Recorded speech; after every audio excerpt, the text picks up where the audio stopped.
A paz do Senhor Jesus Cristo. Os irmãos estão felizes com o Senhor, dêem glória a Deus.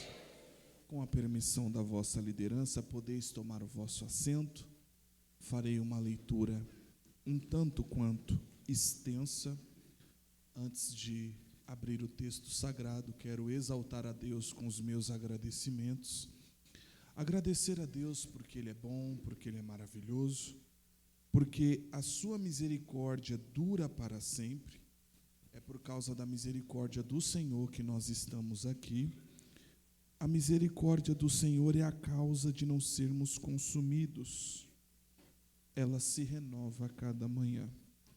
Agradecer aos meus amigos, ao pastor Alex Santana, a qual eu estou muito feliz de ter revisto ontem, ter passado boa parte do dia com o Senhor.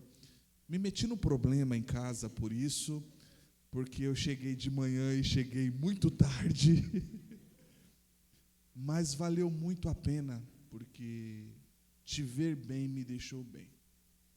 Por mais que o evento ontem foi um evento de um mestre que eu admiro, um evento para pastores que eu amo, mas eu vim mesmo, foi para ver o Senhor, de verdade, para poder lhe dar um abraço.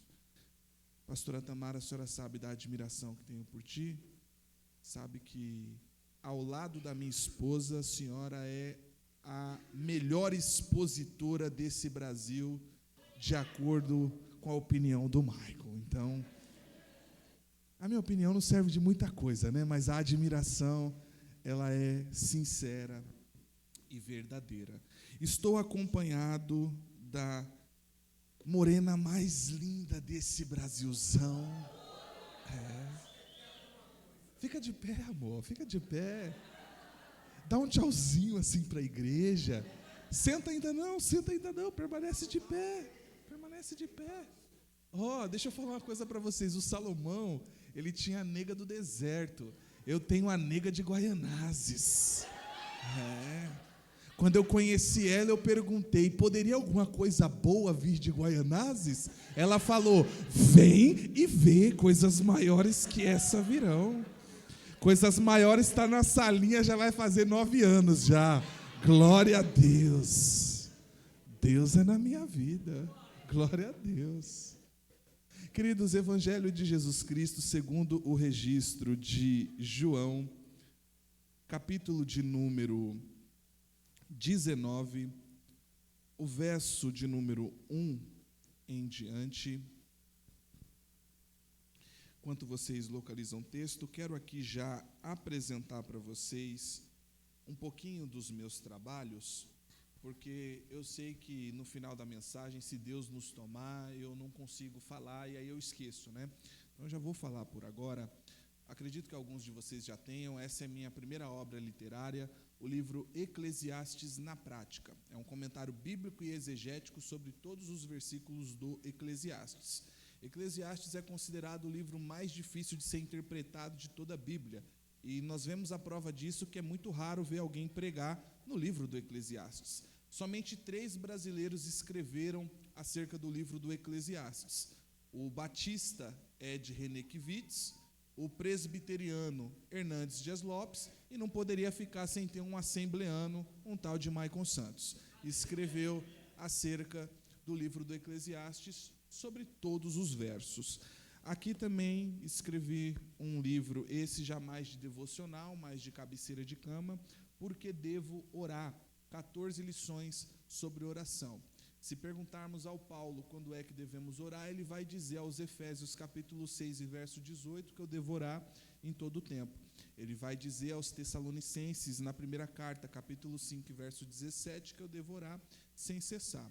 Se perguntarmos para Jesus, ele vai dizer no verso 26, no capítulo 26 e verso 41, que eu devo orar para não cair em tentação. Então, quando é que eu devo orar? Em todo o tempo, sem cessar e para não cair em tentação. Por que eu caio em tentação? Porque eu paro de orar. Porque se eu voltar a orar, eu vou parar de pecar. Porque quem peca para de orar, mas quem ora para de pecar.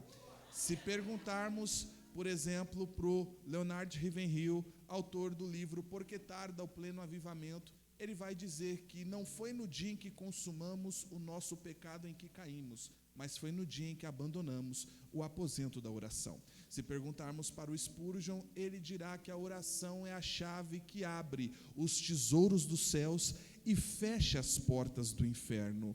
Quando os discípulos falam, mestre, ensina-nos a orar, o primeiro conselho de Jesus é, não sejam como os hipócritas.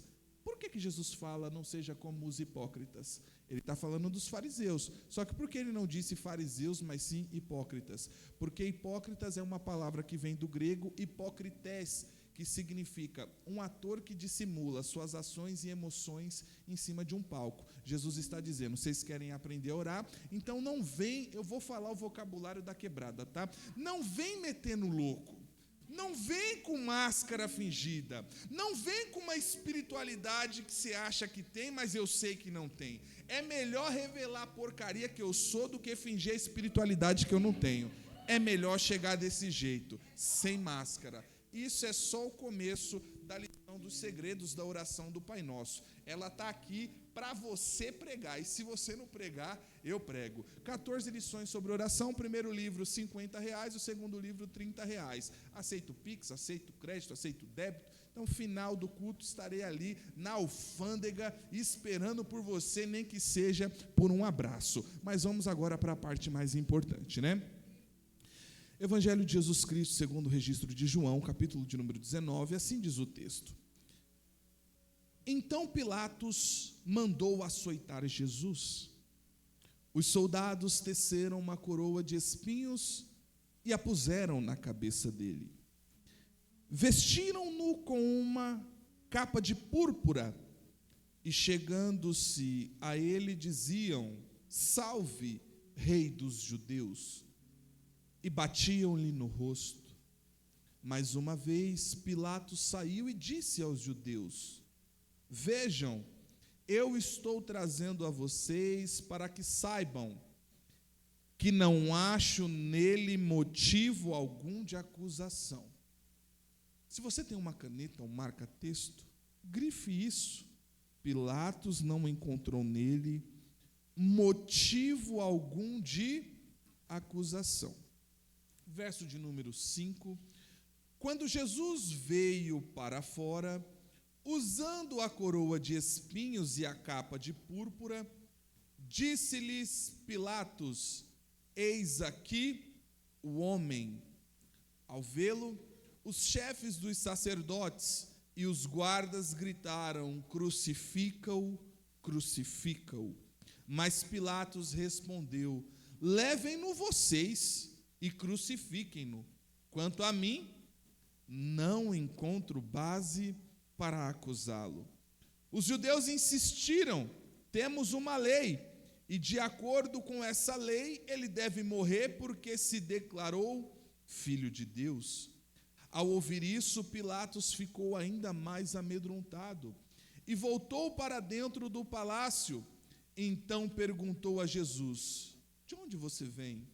Mas Jesus não lhe respondeu palavras. Você se nega a falar comigo? Disse Pilatos. Não sabe que eu tenho autoridade para libertá-lo e para crucificá-lo? Jesus respondeu, não terias autoridade nenhuma sobre mim, se esta não te fosse dada de cima. Por isso, aquele que me entregou a ti é culpado de um pecado maior. Sabe quando dizem, não existe pecadinho ou pecadão? Existe sim, existe o pecado maior, está no texto. Daí em diante, Pilatos procurou libertar Jesus, mas os judeus gritavam, se deixares esse homem livre, não és amigo de César. Quem se diz rei, opõe-se a César. Ao ouvir isso, Pilatos trouxe Jesus para fora e sentou-se na cadeira de juiz, num lugar conhecido como pavimento de pedra, que em aramaico é Gábata. Era o dia da preparação na semana da Páscoa, por volta das 6 da manhã. Eis o rei de vocês, disse Pilatos aos judeus, mas eles gritaram, mata, mata. crucifica-o. Devo crucificar o rei de vocês? Perguntou Pilatos. Não temos rei senão a César, responderam os chefes dos sacerdotes. Finalmente, Pilatos o entregou a eles para ser crucificado. Verso de número 19. Pilatos mandou preparar uma placa e pregá-la na cruz com a seguinte inscrição: Jesus Nazareno, o Rei dos Judeus. Amém, queridos? Texto muito conhecido da amada Igreja do Senhor. Texto esse a qual sou apaixonado por sua riqueza de detalhes. Não pelo sofrimento passado pelo nosso Salvador, mas por tudo aquilo que o texto apresenta me faz amar cada vez mais o nosso Salvador. O texto se inicia ali mais ou menos no verso de número 5, aonde Pilatos diz: eis aqui o homem. Pôncio Pilatos vai bradar essas palavras em frente à fortaleza Antônia por volta dos anos 33 depois de Cristo, no mês de abril. Em frente à turba tem um homem enfraquecido, mutilado, resignado, espancado e quase que irreconhecível. O sangue escorrendo sobre a sua cabeça por conta de uma coroa de espinhos que foi imposta sobre a sua fronte. As partes do seu corpo mutiladas e dilaceradas, o carpinteiro de Nazaré aguarda a sua sentença.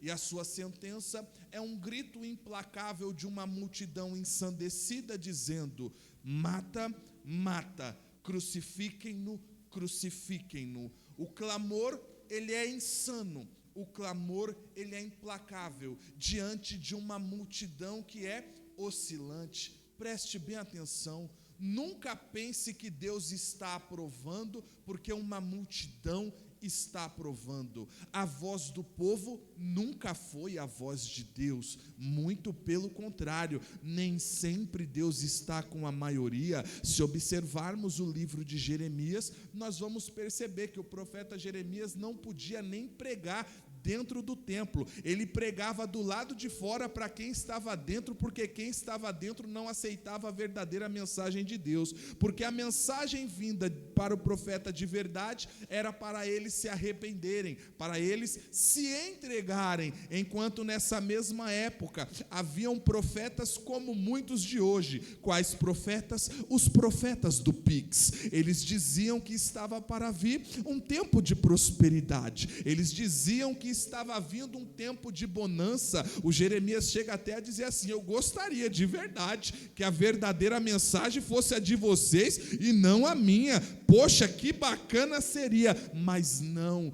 Ninguém deu ouvido à voz do profeta. Mandaram para a cisterna, mandaram para o calabouço. Por quê? Porque ouvir verdades machuca. Você quer comprar uma guerra? Você não precisa ofender ninguém, basta dizer a verdade. Por vezes os nossos ouvidos estão com escudos para não ouvir a verdade. Por que você está falando isso, evangelista Maico? Porque nem sempre Deus está com a maioria. A maioria que estava com Jesus comendo pão e comendo peixe numa multidão de aproximadamente 15 mil pessoas é a mesma multidão que vai gritar: crucifica-o, crucifica-o. Em João capítulo 6, Jesus chega a dizer: essa multidão não está aqui para aprender de mim, essa multidão não está aqui por minha causa, ela está por quê? Por causa da comida de graça. Não é de hoje que a gente vai para os lugares para comer de graça. Pois é, o próprio Jesus reconheceu isso. A multidão é oscilante, só está enquanto está ganhando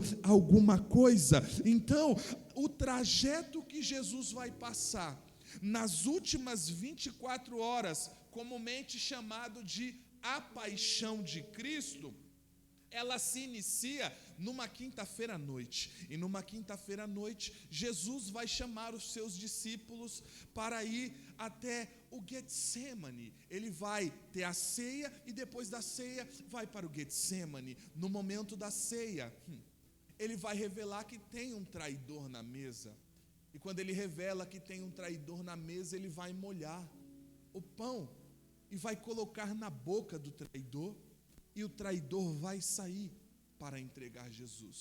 Enquanto ele sai para entregar Jesus, Jesus está indo para o Monte das Oliveiras, e no Monte das Oliveiras ele vai orar junto com os seus discípulos, mas os seus discípulos não vão aguentar orar junto com ele, pastor Alex, porque por mais difícil que seja o nosso sofrimento, até mesmo quem nos ama não vai conseguir compreender na totalidade a expressão do nosso sentimento, o tamanho da dor do nosso sentimento. Aquele Getsemane, aquilo que era para ser tomado, pertencia somente ao nosso Cristo. Os discípulos, eles vão dormir, e Jesus ele vai começar a suar sangue. Esse fenômeno é conhecido na medicina como hematidrose. Por que Jesus ele está sofrendo? Por que Jesus está suando sangue? Porque como Deus, ele já está enxergando tudo aquilo que vai passar, mas como homem, ele já está sofrendo na sua pele tudo aquilo que ele há de padecer. Na teologia, isso é chamado de união hipostática. É Jesus plenamente homem e Jesus plenamente Deus. Como homem, ele nasceu em Belém, mas como Deus, ele é coexistente de eternidade em eternidade. Como homem, ele teve fome, mas como Deus, ele sacia a nossa fome. Como homem, ele teve sede, mas como Deus, ele é a água viva que vai brotar do nosso interior. Como homem, ele se cansou, mas como Deus, ele dá descanso aos cansados. Vinde a mim, todos os que estáis cansados e sobrecarregados, que eu vos aliviarei. Como homem ele dormiu, mas como Deus ele não dorme, porque o guarda de Israel não tosquenejará. Como homem ele chorou, mas como Deus, de acordo com o Apocalipse, capítulo 21 e verso de número 4, ele limpará do nosso rosto toda lágrima. Como homem ele morreu numa cruz, mas como Deus no terceiro dia ele ressuscitou. É esse Deus, é esse Cristo, é esse homem que estava com sangue, suando sangue por conta desse sofrimento, porque como homem ele está sentindo na pele aquilo que como Deus ele já está enxergando que há de passar. Getsemane é chamado de prensa de azeite. É por isso que Isaías disse que a Deus agradou moê-lo, porque na prensa ele vai ser moído, na prensa ele vai ser prensado. Pegue, por exemplo, ali, por que ele é prensado? Porque só é extraído de nós o melhor de nós quando nós somos prensados. Cadê a irmã que tem a quitanda? Cadê ela? Você vende laranja lá? O que é mais caro? Uma laranja ou um suco de laranja? Por que o suco, se o suco vem da laranja? É porque o suco é o resultado da prensa. O suco é o resultado do processo. Então, quando entramos no processo, Alex, a gente é amassado, a gente é espremido, a gente pensa que vai morrer e por vezes quer tirar nossa vida. Mas por que estamos na prensa? É porque Deus quer nos matar? Não. É porque Ele quer extrair de nós aquilo que vale mais do que nós mesmos. Oh, arabaio, séria. Agradou a Cristo moê-lo. Eis que o traidor chega. E quando o traidor chega para poder levar o nosso Cristo, apesar que no momento da hematidrose, tem um certo momento em que ele diz, basta, é chegada a hora do Filho do Homem ser entregue. E enquanto Cristo está para ser entregue, de acordo com Mateus 26, 45, o traidor está vindo, e o traidor vai entregá-lo com um beijo no rosto. Só que o beijo no rosto é um costume do povo judeu. Ele é chamado de ósculo santo. Ele está sendo entregue com um ósculo santo. O beijo no rosto para o judeu, ele tem uma representatividade. Qual representatividade? Igualdade, respeito e admiração. Se eu vejo você, Alex, e eu dou um beijo no seu rosto, eu estou dizendo assim para você: eu te admiro, eu te respeito, quero ser como você ou sou como você. Quando ele entrega Jesus com um beijo no rosto, é um beijo falso, porque ele está entregando alguém que ele acredita ser referência para ele. É alguém que ele acredita representar alguma coisa para ele. Olha que detalhe interessante. Quando Ruth está com sua sogra Noemi, a sua sogra vai despedir tanto a Ruth quanto a Orfa. O texto de Ruth vai dizer, acho que é Ruth 1,14, que a Orfa vai chorar, a Orfa vai beijar, a Orfa vai abraçar, mas a Orfa vai embora. E a Ruth não beija, não abraça, não chora, mas a Ruth permanece. Sabe qual é a lição que eu tenho? Nem todo mundo que beija, chora e abraça permanece. Às vezes a pessoa que permanece não vai cair uma lágrima, mas quando você precisar, é ela que vai estar lá. Oh glória, oh glória.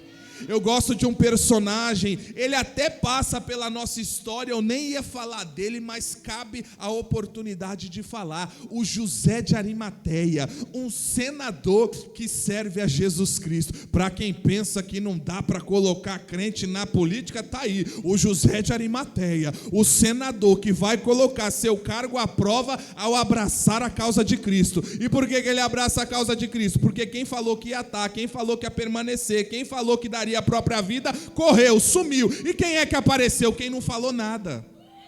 De quem a gente não espera. É exatamente de quem a gente não espera, Alex, que vem um abraço, que vem um cuidado. Oh glória, oh glória. O José de Arimateia vai mandar dar um banho nele. O José de Arimateia vai pegar linhos finos, porque é para cuidar do corpo de Jesus com todo cuidado. Pega com jeito no corpo de Jesus, porque é o corpo de Jesus. Você não entendeu porque você não deu glória. Você sabe o que é o corpo de Jesus? A igreja. Sabe o que o José de Arimateia está fazendo? Está cuidando com cuidado da esposa do Salvador. Ou seja, todo aquele que cuida do corpo de Cristo, todo aquele que cuida da igreja, está tomando uma atitude de José de Arimateia. Oh glória! Quem é o José de Arimateia? Não está nas bodas de Caná da Galileia. Ele não está quando a água é transformada em vinho. Ele não está quando Jesus multiplica pão e peixe. E quando é que ele está? No momento de prova, no momento de cova, no momento de cruz. Quando todo mundo vai embora, é quando aparecem os amigos José de Arimateia. Ele não é frequente, não manda mensagem todo dia, não responde, tem alguns que não me respondem mesmo, não responde em nada, só que quando precisa, ele aparece. Não manda recado que vai aparecer, mas ele aparece. Não chorou, não abraçou, não beijou, mas cuida no ápice da dor. Precisamos de amigos como José de Arimateia, amigos como Ruth. Glória a Deus. Quando Judas chega, Jesus fala algo que me assombra. Amigo, a que vieste? Lembra do que eu falei da união hipostática? Como homem e como Deus. Como Deus, ele sabia que Judas era o traidor. Como Deus, ele sabia o que Judas estava fazendo. Mas como ele consegue ter um equilíbrio emocional de chamar alguém que ele sabe que está te traindo de amigo? Entenda, Jesus não está metendo louco. Não está. Ele não está chamando de amigo para constranger, tipo, ele está me traindo, mas eu vou pegar ele agora no emocional. Não! Jesus de fato considerava o traidor amigo dele. Sabe por que isso me escandaliza? E eu não vou falar de Judas, eu vou falar de mim e de você. Porque Jesus conhece o pior do Maico, Ele conhece o pior de vocês, e mesmo assim continua amando, chamando. Ah, meu Deus do céu! Jesus conhece o nosso pior e continua nos amando. Aleluia, aleluia. A falta de dissimulação de Judas não impacta no caráter de Cristo. Então a ação traidora de Judas não vai influenciar na essência de quem Cristo é. Então, quando alguém fizer algo para você, não pensa que você tem que devolver. Por quê? Porque quando você devolve, você se iguala àquela pessoa. Ah, mas ela errou comigo. É um defeito dela e não seu. Ah, meu Deus do céu. Se você sabe quem você é em Cristo, você não precisa retribuir como os homens retribuiriam. Você não precisa fazer por aceitação humana. Você não precisa fazer porque as pessoas esperam que você faça, não. A pergunta não é o que eu devo fazer de acordo com o que as pessoas acham que eu devo fazer. A pergunta é como Cristo agiria e reagiria no meu lugar. E a maneira como Cristo reagiria? Ele chama o traidor de amigo, sabendo que é traidor. E não chama por falsidade, nem para entrar na mente. Ele chama porque ele de fato considera amigo. Glória a Deus. Tem uma aguinha aqui para mim? Você pode dar um glória a Deus enquanto eu bebo a minha água? Mas não dá um glória só não, dá 1 milhão de glória.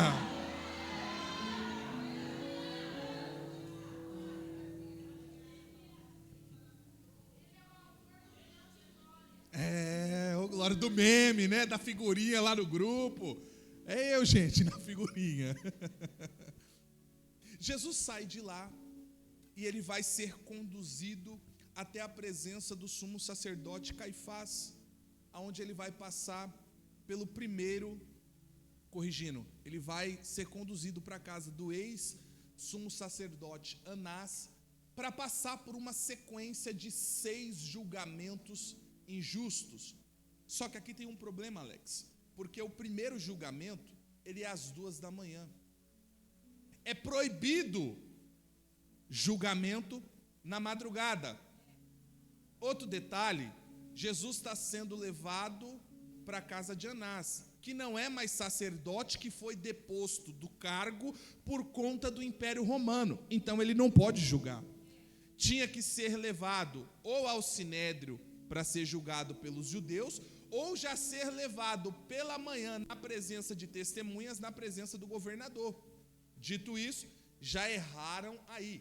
A jurisprudência já vai falhar nesse ponto. Por quê? E por que estão levando para a casa do Anás? Porque o Anás, mesmo não sendo mais um sacerdote, ainda exercia influência. É como se ele fosse um ex-presidente e exercesse, é ele que manda no cargo de quem está na frente. A pessoa que está à frente é só um fantoche, quem está atrás seria ele. É mais ou menos assim que funciona o Anás e o Caifás. Seus 5 filhos foram sumo sacerdote também, e o sacerdote da vez é o seu genro Caifás. Puro nepotismo. Mas por que está indo para levar exatamente para o Anás? Porque o Anás tem mágoa de Jesus, tem raiva de Jesus. Por quê? Porque o Anás lucrava com comércio no templo, na época que Jesus chegou virando a mesa, dizendo que a casa do pai dele não ia ter bagunça. Então Jesus acabou com o comércio do Anás, tocou no bolso do Anás. Então Anás está amarguradinho, Anás está feridinho no coração com Jesus e vai julgar Jesus na madrugada. Só que qual que é o problema? Não encontra nada em Jesus. Espera aí. É o inimigo declarado na frente de Jesus. Um julgamento que não pode existir porque está na madrugada. Um julgamento que não pode existir porque não tem testemunha. Um julgamento que não pode existir porque não tem um advogado de defesa. e mesmo assim não encontram nada para acusar o nosso Cristo, meu Deus do céu. Ele é retirado de lá, vai para o segundo julgamento, 3 horas da manhã, na casa do oficial agora, sumo sacerdote, o Caifás, o mandado pelo sogro. Pois é, qual é o problema agora? Está incomodado, por quê? Porque Jesus disse que era maior do que o templo. Pode destruir esse templo, em 3 dias eu reconstruirei outro. O cara sabe da lei, sabe de Moisés, sabe dos profetas, sabe dos levitas, sabe dos históricos, mas não conheceu o verdadeiro Cordeiro. Não adianta eu saber muito na teoria e não conhecer Deus na prática. Eu posso decorar todos os versículos, se eu não me relacionar com Ele, não valeu de nada. Quem está na frente dele é o verdadeiro Cordeiro de Deus. O homem que é acostumado com o Cordeiro o tempo inteiro, sacrifício o ano inteiro, não reconheceu o Cordeiro que foi enviado por Deus. Vai tentar provocar Jesus. Você disse que é filho de Deus. Diz aí, quando Jesus fala que ele é filho de Deus, pronto, blasfêmia. O que ele vai fazer? Rasgar as vestes. Ele quebrou a lei, Jesus não. Por quê? Um sumo sacerdote não podia rasgar as vestes, ele rasgou. Então quem está julgando está quebrando a lei, e o réu não quebrou a lei. Parece que eu estou vendo o meu Brasil, quem tem que julgar não está abraçando a lei. Você já percebeu como que é a lei? Aqui eu espero que não tenha, mas lá perto de casa tem um fluxo. O fluxo vai a noite inteira, não tem uma multa. Vai a igreja passar de 10 horas para 10:02. Jesus sai da casa do Anás às 3 horas da manhã. E o terceiro julgamento é uma audiência formal perante o Sinédrio, diante dos 70 que formavam a Suprema Corte. Que horas isso? 6 horas da manhã. Também não podia ter esse horário, julgamento. Tem que ser a partir das 9. E mais uma vez, não vão encontrar nada em Jesus. Vai para o quarto julgamento. O quarto julgamento, entre 6:30 e 7 horas da manhã, é a primeira audiência com o governador, o representante de Tibério César, Pôncio Pilatos. E diante de Pilatos, nós lemos no texto, Pilatos não encontrou nada. Só que Pilatos, ele tem uma escolha. Ele está vendo o que é certo, mas ele prefere agir por conveniência. Porque entre fazer o que é certo e entre agradar a multidão, ele prefere agradar a multidão. Entenda bem, às vezes ser certo, fazer o certo, vai desagradar a multidão. E o que vale mais, agradar a Deus ou agradar aos homens? Quando a minha prioridade é agradar a multidão somente para receber tapinha nas costas, acabei de ser reprovado por Deus. Glória a Deus. Eu ouço vozes de línguas estranhas, glória a Deus, um avivamento nesse momento, aleluia. O Pilatos está enxergando a verdade, Alex. E o que ele vai fazer? Ele lava as mãos, um ato simbólico. Ele lava as mãos, mas não lava a consciência. Porque para ele é mais importante estar bem com o grupinho do que estar bem com a lei que ele mesmo representa. Só que tem um problema, Tamara, qual é? Ele está julgando no tribunal dos homens o juiz do universo. Ele está julgando no tribunal dos homens o advogado que é fiel e justo. Ô glória! E nesse julgamento que ele faz, vai lavar as mãos. Mas vai chegar um dia, diante de um trono branco, que quem vai ser julgado não é Jesus, porque o papel vai inverter. Quem vai julgar é Jesus. E quem vai ser julgado é o Pilatos. E nesse dia, Pilatos, não vai dar para lavar a mão. Arapaio, séria. Aconteceu algo nesse tribunal, Alex, que isso deveria ser motivo para o Pilatos agir certo. Qual? A intervenção da esposa. Isso aqui é terrível, gente. Isso aqui, com certeza. Principalmente nesse caso. diante dessa corte vai chegar um bilhete, e eu acabei de escrever um livro, estou só revisando, anônimos que fizeram a diferença, pessoas que não têm nome, mas que tiveram feito.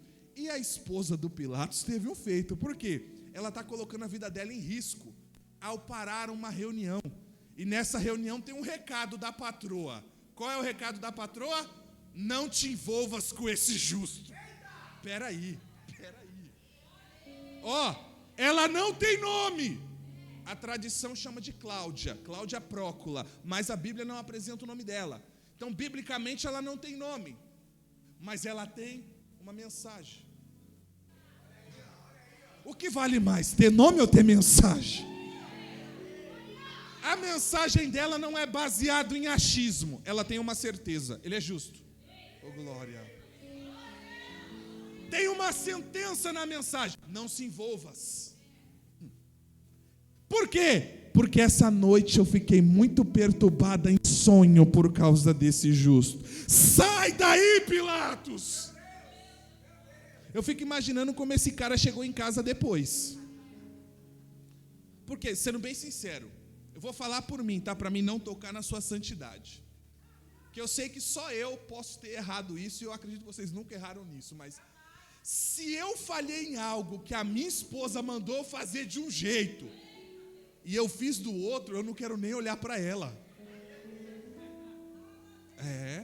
Como que o Pilatos chegou em casa para dar uma olhada na nega depois? Eu não ia ter cara para olhar para a nega. O que é que Pilatos vai fazer? Ele sabe que Jesus é inocente, mas ele não quer agir com justiça, ele quer agir por conveniência. Vai mandar Jesus para o Herodes Antipas, filho do Herodes o Grande, que mandou caçar os recém-nascidos e matar os recém-nascidos. Herodes Antipas é alguém que não deu ouvido à palavra pregada por João Batista. Então, diante do Herodes Antipas, Jesus não fala nada.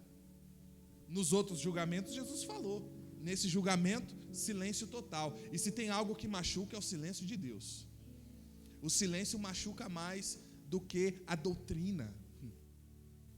Jesus, diante de Herodes, vão dar uma zoada em Jesus, vão bater no nosso Jesus, vão colocar púrpura sobre ele e vão falar: olha aí o rei, ó. Eles estão zombando, mas eles não sabem que com essa zombaria eles estão falando uma verdade. Qual a verdade? Ele de fato é rei. Ele de fato está assentado num trono.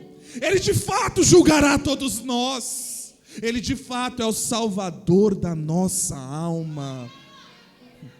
Oh, glória. Herodes devolve Jesus e Jesus retorna para Pilatos. E quando ele retorna para Pilatos, a sentença vai ser dada. É para escolher entre Barrabás e entre Jesus. Barrabás, criminoso, culpado, é alguém que é um terrorista. Quando Pilatos toma essa decisão, ele pensa o seguinte: é impossível escolher entre Barrabás e Jesus. Eu vou colocar uma comparação aqui para vocês entenderem bem. Algo que a nossa sociedade vai considerar repugnante e tem que considerar mesmo. Imagina o seguinte: a gente pega um pedófilo que vilipendiou 30 crianças. E a gente pega o nosso inocente e inculpável Cristo. Pilatos está tomando essa decisão porque ele sabe: é impossível escolher o Jack. É impossível. Só que ele não imaginava o poder da manipulação, o podre dos bastidores. Por causa de conveniência, as pessoas vendem a sua alma. O que eles vão dizer? Solte Barrabás. O nome disso é substituição, é a morte vicária. Por quê? Quem merece a culpa é o Barrabás, mas quem vai morrer é o inocente Cristo. Você não pegou um negócio desse aqui. Eu vou deixar melhor, tá? Eu vou deixar melhor, porque eu estava falando do Barrabás, mas vamos falar de nós?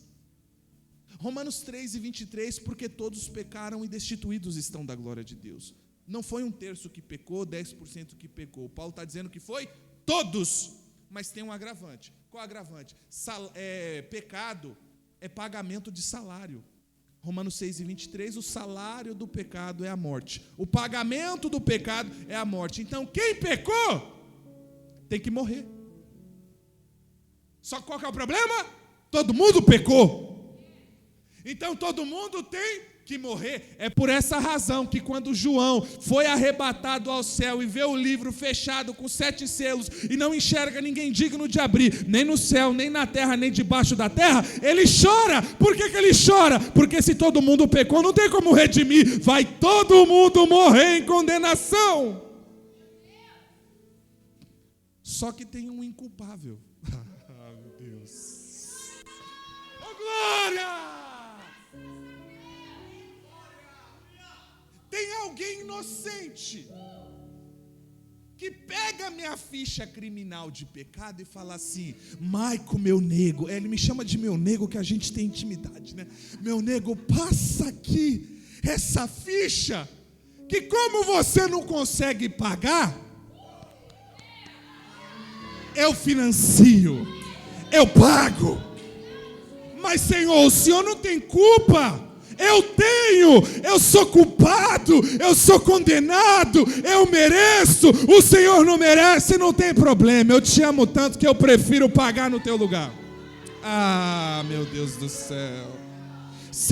Para você ter um entendimento legal do tamanho, do grau de pecado que nós tivemos, pega seu celular aí, abre na calculadora, põe na calculadora aí, você vai ver que pessoas mentem, mas números não. Eu sou de exatas, então não podia deixar essa frase passar. Põe na calculadora aí. Os psicólogos dizem que na mente do ser humano passa em torno de 10 mil pensamentos. Vamos pensar que nós somos muito bons. Nós é top. Nós não somos muito pecadores. Dos 10 mil, 9.997 é bom, positivo, é top, é santo, é puro. E só 3 é profano, ruim. Só 3 é pecaminoso. Então bota o 3 aí na calculadora. Botou 3? Quantos dias tem um mês? Então coloca vezes 30. Quanto que deu, Alex? Deu 90. Quantos meses tem um ano?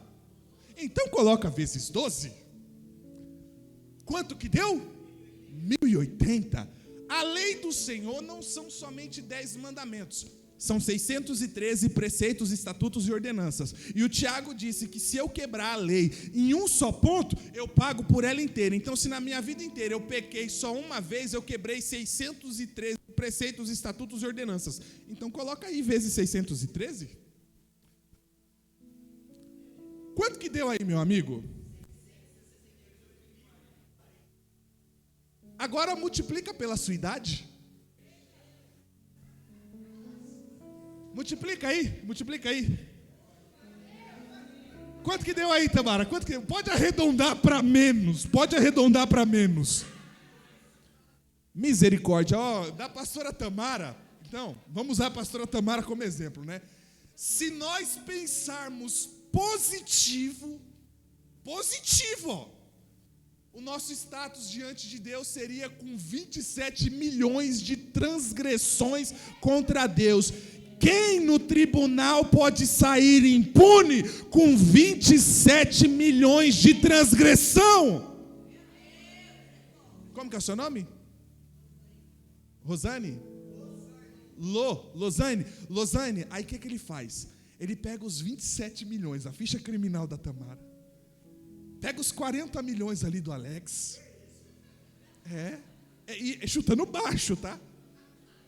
Pega uns 30 meu, aí vai pegando de todo mundo e fala assim, eu pago, eu faço. Vou falar numa linguagem melhor para todo mundo entender, que eu sei que isso aqui todo mundo entende. Dívida no SPC e no Serasa. Eu sei que aqui não tem, só tem lá em Guaianazes, onde eu moro. Pensa o seguinte, a dívida é igual à dívida do Corinthians. Quem é que paga? Não tem como pagar. Deu ruim. Não dá para pagar. Não, eu peguei a do Corinthians, eu sou corintiano, gente. Eu peguei a do Corinthians porque é a maior. Não dá para pagar, certo? Imagina que essa dívida não é do Corinthians, é tua. Pensou? Mas aí chega o Elon Musk para você, como que é o seu nome? Gustavo. Chega o Elon Musk, que o patrimônio dele é de trilhão, vai fazer falta para ele o trilhão? Não vai fazer falta. Ele chega, conta para ninguém não, tá? Só passa o Pix. O que vai acontecer? Se você aceitar o pagamento, a dívida foi paga. Vai continuar devendo? Porque foi paga. Mas se você não aceita, a dívida continua ativa. Vai continuar recebendo ligação, até pagar a dívida. Sim ou não? Acabei de explicar o sacrifício do Calvário. Qual que é a diferença? É que o pagamento já foi feito.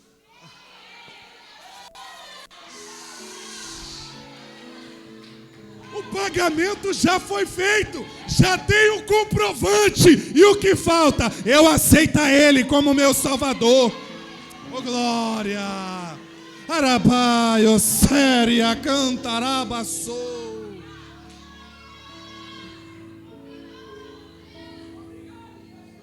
Jesus passa por todos os julgamentos. Quando dá 8 horas da manhã, após passar... Aliás, quando dá as 9, após passar pelos julgamentos, ele vai passar por aquilo, Alex, que chamamos de via dolorosa. Desde o palácio de Pilatos até o local da crucificação no Monte Caveira, fora de Jerusalém. E o que vai começar aqui? Espancamento com selvageria, famoso açoitamento romano, uma das formas mais cruéis de tortura que o mundo já inventou. Algo inventado pelo Império Romano para projetar no ser humano intenso sofrimento. É um chicote de couro reforçado com pedras de metal e fragmentos de ossos. Então, na medida em que Jesus apanhava, sua pele era rasgada, seus músculos eram rasgados. Então, o espancamento com selvageria já era o suficiente para acabar com Jesus, isso sem a cruz. E naquela cruz está os milhões de pecados de nós tudo, Olha o peso dessa cruz. Ele começa a carregar, Alex, sendo espancado e carregando. Devido à perca de sangue, o autor Pierre Barbet, do livro A Crucificação segundo o Cirurgião, ele diz que o estado de Jesus era de choque hipovolêmico, com sintomas de queda de pressão arterial, fraqueza extrema, tontura e um eventual colapso. Se cumpre Isaías 52:14, que diz: assim como muitos se pasmaram dele, tão desfigurado estava seu parecer, mais do que outro homem, e a sua figura mais do que a dos filhos dos homens. Então Jesus está chegando ao Gólgota extremamente enfraquecido. Ele está caminhando, carregando nossa culpa, e com muita fraqueza, um soldado romano vai constranger um sirineu a ajudar Jesus a carregar a cruz. Ah, meu Deus do céu. Eu não aguento com um negócio desse. Por quê? Cirene não é seu sobrenome, Sirineu não é seu sobrenome, é a cidade de onde ele vem. Ele é um africano. Ele é um judeu prosélito. O que é um prosélito? É alguém que não nasceu na terra, mas acredita no Deus daquela terra. E todo ano tem as festas de Israel, e eles têm que ir em pelo menos uma, que é a da Páscoa. Que dia era aquele? O dia da Páscoa.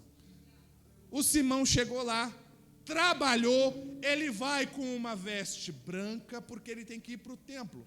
Porque no templo vai ser sacrificado um cordeiro. Aí, Alex, o sacerdote vai pegar uma planta chamada isopo, vai passar no sangue. E depois que ele passa no sangue, Tamara, ele vai aspergir no povo que está na festa, para que aquele sangue do cordeiro caia nas vestes brancas deles. Meu Deus. E quando sai dali, eles vão para casa todo feliz. Por quê? Porque recebeu as gotinhas do sangue do cordeiro na sua veste branca. ô Cirineu, ajude esse homem a carregar a cruz. Quem vê pensa que o Simão era amigaço de Jesus, né? Ele não tinha nada a ver com a situação, eu imagino. Não vou não, a viagem foi longa para chegar aqui. Eu preciso ir embora com o sangue do Cordeiro. Oh glória, oh glória. Aquele guarda entendeu mais de Cristo do que o sumo sacerdote. Por quê? Porque mandou o Cirineu ajudar a carregar a cruz do verdadeiro Cordeiro. Lá vai o Cirineu ajudar Jesus a carregar a cruz. Aquela roupa branquinha ficou vermelha de sangue. Já não dá mais para ir para o templo, porque agora a roupa está com muito sangue. O Simão está achando que está ajudando Jesus a carregar a cruz, mas na verdade é o contrário. É Jesus que está ajudando ele, Tamara, a carregar a cruz, porque essa é a primícia do Evangelho. Quem quer vir após mim, negue-se a si mesmo, tome cada dia a sua cruz e siga-me. E quando ela estiver pesada, eu te ajudo a carregar. Eu já passei pela via dolorosa, eu conheço esse caminho, eu estou contigo todos os dias da sua vida. Eu te ajudo a carregar, Simão. Eu te ajudo a carregar. Simão vai voltar para casa não com gotinhas de sangue, mas com o sangue do Cordeiro de Deus que tira o pecado do mundo. Chega no Gólgota. Tenho 5 minutos para encerrar, já estou até fechando. Ia fechar minha Bíblia, mas vou só passar a página. Fecho dentro de 5 minutos. No meio daquelas 3 cruzes, nós temos 2 ladrões, na esquerda e na direita. E no meio nós temos o inocente. Essas 3 cruzes representam as 3 respostas que podemos dar ao Evangelho. Por quê? De um lado, Alex, nós temos um cara que é ladrão. Aonde que ele está? Na esquerda. Parece uma mensagem subliminar, né? Mas ele é um ladrão. Eu estou falando de crucificação, não sou responsável pelo que você está entendendo, não. Ele é ladrão. E o que ele está fazendo? Zombando. Ele vai morrer, e o que ele está fazendo? Piada. Essa é uma das respostas que podemos dar para a cruz. Qual? Não reconhecermos nosso estado diante de Deus e ainda ficar fazendo gracinha. O cara está a alguns segundos da morte eterna, está do lado do Salvador, está do lado do habeas corpus. Jesus está tão perto dele, mas ao mesmo tempo ele está tão distante de Jesus. Oh, glória. Aí do lado direito, o Salomão disse que é o lado da sabedoria, né?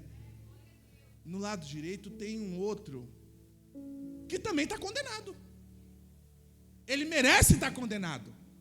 Ele reconhece que é culpado. Ele olha para o da esquerda e fala: a gente merece estar aqui, mas ele não. Oh, meu Deus do céu. Ele não merece estar aqui. E até mesmo nesse momento você permanece zombando. Oh, meu Deus. Ele olha para Jesus: lembra-te de mim quando entrares no paraíso. Naquele momento ele é o ladrão da cruz. Mas daqui a alguns minutos ele é o inaugurador do céu. As pessoas podem te marcar com alguma forma, com algum erro que você fez, mas Jesus vai dar um jeito de mudar esse rótulo para alguma coisa que honra o nome dele. Jesus, diante da cruz, vai dizer: está consumado. Ah, meu Deus do céu. Esse está consumado no grego é uma palavra só. Qual? Tetelestai. Ela é aplicada em 4 contextos. Quais? Comercial, judicial, de construção e religioso. Como que funcionava? Você lembra quando você ia pagar uma dívida na lotérica? aí você recebeu o comprovante ali, ou um carimbo dizendo que está pago. Tetelestai é isso. Você está indo pagar a dívida, aí vem o carimbo. Qual o carimbo? Tetelestai. Está pago. No contexto judicial, ele era o alvará de soltura. Por quê? Cumpriu a pena, vai receber o alvará, está em estado de liberdade. No alvará está escrito, tetelestai. Está paga a dívida, está livre. No contexto de construção civil, acabou de construir uma obra, a placa, tetelestai. Qual? Essa obra está cumprida. Meu Deus, o bom de pregar para a igreja que gosta de Bíblia, que tem bons pastores, é isso. Eu nem expliquei e vocês já pegaram o negócio. Aí no contexto religioso era qual? Quando os sacrifícios cessavam, vinha uma nova placa. Qual? Tetelestai. Qual? O sacrifício está concluído, está finalizado. Quando Jesus diz está consumado, o que ele está dizendo? Que a dívida do pecado está paga. Os 27 milhões, Tamara, está pago. Não tem mais um centavo de dívida. A sentença do prisioneiro, ele está dizendo, eu cumpri, não precisa mais ninguém cumprir. Por quê? Porque eu já cumpri no lugar de quem deveria cumprir. Aí a terceira, a obra que o Senhor me enviou para fazer, Pai, finalizei, oh glória.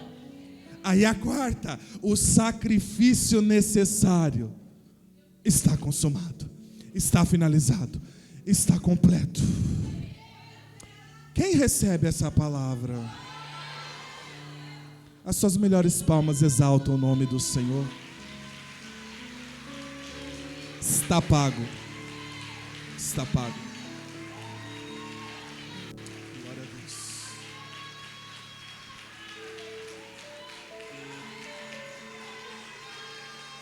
Glória a Deus.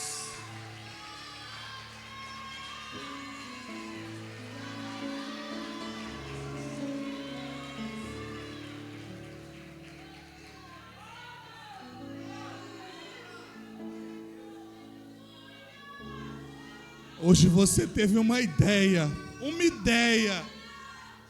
do peso daquela cruz do meio. Que Deus guarde a nossa vida no caminho do temor, em nome de Jesus. Aplauda Jesus mais uma vez.